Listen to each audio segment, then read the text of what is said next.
Assalamualaikum warahmatullahi wabarakatuh. Bismillahirrahmanirrahim. Sahabat sekalian, kali ini saya akan menerangkan tentang mukjizat gerakan sholat.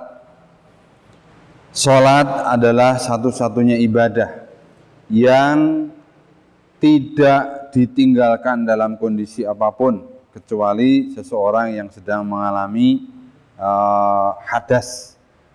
Tetapi bagi yang hadas itu bisa dibersihkan, maka kemudian dibersihkan dan sholat tetap harus dilakukan. Dalam kondisi sakit, sholat tetap harus dilakukan. Dalam kondisi bepergian, sholat tetap harus dilakukan. Dalam kondisi kalau ibu-ibu hamil menyusui, ya tetap dilakukan. Bahkan dalam kondisi peperangan sekalipun, sholat harus dilakukan. Bandingkan dengan ibadah lain, misalnya puasa, bagi yang tidak mampu tidak puasa, mengganti hari lain, bahkan diganti dengan fidyah. Ya, zakat bagi yang tidak mampu tidak usah membayar, bahkan mendapatkan pemberian. Haji juga bagi yang tidak mampu itu tidak punya kewajibannya. Sahabat sekalian, kenapa demikian? Karena ternyata ibadah sholat dari kacamata medis, kesehatan, kedokteran mengandung mukjizat yang luar biasa terhadap kesehatan tubuh. Dan itu dilakukan sehari sekurang-kurangnya 5 kali. Sebagai dokter, saya seakan-akan membayangkan pasien saya beri resep. Rata-rata obat itu ya 3 kali 1, 2 kali 1, bahkan 1 kali 1. Bahkan ibu-ibu obat KB itu hanya suntik 1 kali dalam 3 bulan misalnya. Tapi ini 5 kali sehari, luar biasa. Ternyata sholat betul-betul mengandung rahasia penjagaan vitalitas tubuh kita, agar kita tetap terpelihara kesehatan lahir dan batin. Nabi juga bersabda, "Ar-rihna bis-shalah." Jadi istirahatnya Nabi, restorasi energinya Nabi itu dengan sholat. Bahkan seluruh peristiwa kehidupan yang menimbulkan kegalauan, yang menimbulkan insecure, yang menimbulkan seseorang itu harus suffering, menderita. Ayatnya jelas bunyinya, wasta'inu bis-sabri was-shalah. Jadi sholat itu menjadi tempat kita untuk mengaduh kepada Allah atas berbagai persoalan hidup. Sahabat sekalian, maka dalam kesempatan ini saya akan membahas satu demi satu manfaat gerakan sholat terhadap kesehatan. Tapi saya akan tekankan bahwa seseorang yang sholat harus dimulai sejak, coba tebak, sejak kapan? Sejak dia mendengar azan. Sehingga saat itu dia sadar bahwa ini panggilan Allah pada waktunya, misalnya waktu ya mulai dari subuh, zuhur, asar, maghrib, isya.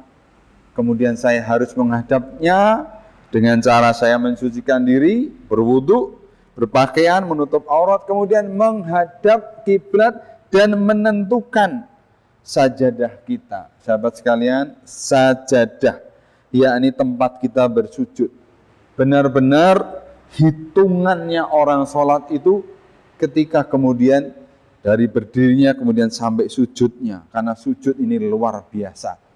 Posisi yang sangat sehat terhadap otak kita, di mana otak adalah sentral yang paling berharga dari organ tubuh kita, karena otak adalah pengendali keseluruhan organ tubuh. Nah, pada saat kita sujud di sajadah, benar-benar otak ini berada di bawah jantung. Nanti kita bahas ketika kita membahas sujud. Tapi yang jelas tentukan tempat, yakinkan bersih, suci, dan menghadapnya kita benar-benar ke arah kiblat yang benar. Karena ini juga mukjizat. Hanya umat Islam yang punya satu titik pusat kiblat untuk seluruh dunia ini. Sehingga kalau kita melihat misalnya ada orang sahabat kita yang sholat kiblatnya salah, ya kita berkenan itu ya untuk membetulkan supaya menghadap kiblat yang benar. Masya Allah.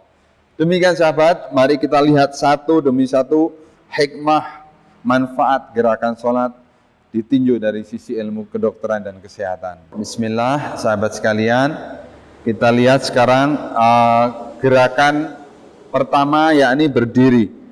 Jadi berdiri dalam sholat harus tegak lurus, ya, pandangan ke tempat sujud, tidak boleh ke depan apalagi naik. Oke, ya, seberapa dia harus tegak, yakni kaki kanan kiri mengangkang, dan mengangkangnya tidak boleh terlalu lebar, tapi juga tidak boleh rapat. Ya, selebar apa? Selebar bahu. Jadi ini kalau diukur lebar bahu sama lebar kaki ngangkang ini harus sama.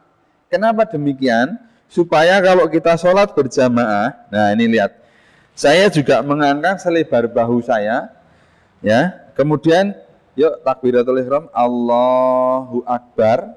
Nah, ini bisa rapat, ya. Jadi pundaknya itu rapat, kemudian di kakinya juga rapat. Berdiri tegak ini harus dilakukan sepanjang sholat. Demikian juga untuk jamaah-jamaah di kanan kirinya. Makanya imam selalu mengatakan hadzu bainal manakibi wasudul khalal. Ya, hadzu bainal manakibi wasudul khalal. Jadi rapatkan bahumu, hindarkan adanya celah atau renggang. Ya, atau kalau imam ada yang mengingatkan sawu sufufakum fi shalah fa inna tasfiyata sufufi min tamami shalah, ya. Jadi disuruh merapat dan lurus. Ini lurusnya sesuai dengan garis, karena rapat dan lurusnya adalah kesempurnaan dari sholat berjamaah. Dan kita mengarah kepada imam. Kalau imamnya di sebelah kanan, kita merapatnya ke kanan. Kalau imamnya di sebelah kiri depan, ya kita ke sebelah kiri. Ya, sekali lagi, tidak boleh terlalu lebar karena ngejar kaki gitu. Nah ini nanti jadi nggak bisa ketemu. Tapi juga tidak boleh terlalu sempit karena tadi tidak simetris. Jadi harus ngangkang. Oke, sahabat sekalian. Sebelum sedekap saya akan menerangkan ketika takbiratul ihram. Allah, coba ya, Allah, ini telapak tangan menghadap ke depan semua, lurus, tidak renggang tapi juga tidak mengepal, dan diangkat setinggi apa? Boleh setinggi bahu, boleh setinggi telinga, sampai maksimal ya setinggi kepalanya. Ya, sahabat sekalian, perhatikan ya. Ketika kita takbiratul ihram seperti ini, Masya Allah, ya, ini otot-otot di daerah lengan, yakni namanya musculus deltoideus, ini adalah musculus bicep, ini tricep, kemudian di sini musculus pectoralis major, ya, di sini musculus supraspinatus, kemudian di bawahnya infraspinatus, di sini musculus subscapularis. Ini fix ya, betul-betul fix di sini. Nah, pada saat takbiratul ihram, ini rongga dada kita berada di posisi yang paling lebar. Artinya udara nafas begitu mudahnya untuk mengalir ke dalam. Ya. Tetapi pada saat yang sama kita disuruh takbir coba, Allahu Akbar.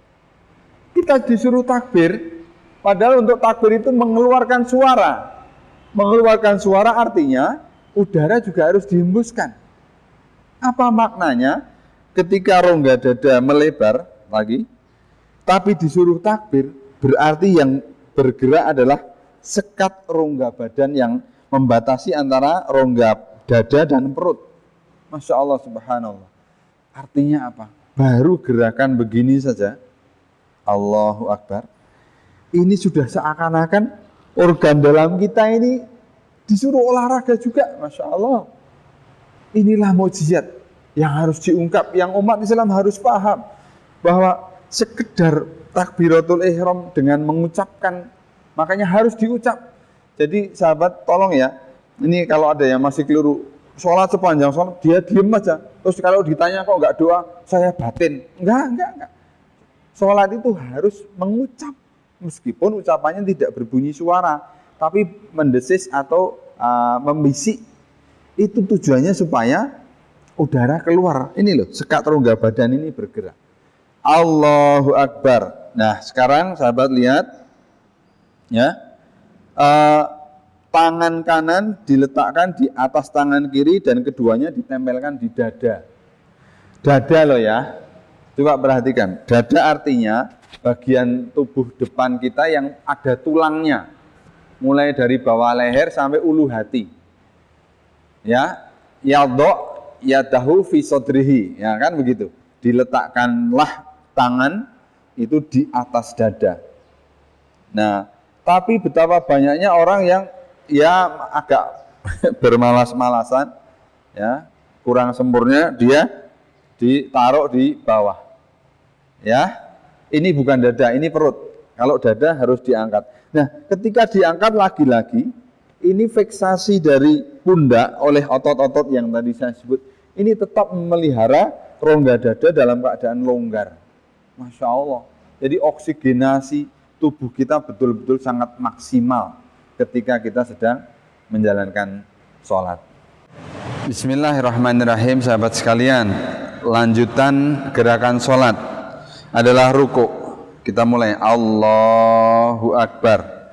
Nah, kita lihat ini defaultnya, artinya ini kebiasaan yang menurut hadis ini masih belum benar. Kenapa? Karena ruku ini kalau ini ditaruh, nah menurut hadis Nabi ini terlalu turun, jadi harus naik terus, naik sampai betul-betul mendatar, dan ini kurang lagi, tapi kepalanya agak turun, nah terus naik lagi, nah dikit, nah sekian ya, kepalanya turun, dungluk, ya. Sahabat sekalian, tolong di rumah praktekkan seperti ini, artinya dengan keluarganya saling mengoreksi supaya rukuk kita benar-benar mendatar. Tadi kita lihat waktu pertama gerak terlalu curam, ya. Tapi juga ada yang mohon maaf, yang rukuknya cuma segini. Nah, sama salahnya maksudnya. Oke, jadi harus turun, dungluk dikit. Ya, ini dirasakan betul sehingga ya rukuk kita itu memang sudah benar, sudah tegak, maksudnya sudah mendatar gitu. Karena memang hadis Nabi kalau ditaruh air itu enggak tumpah.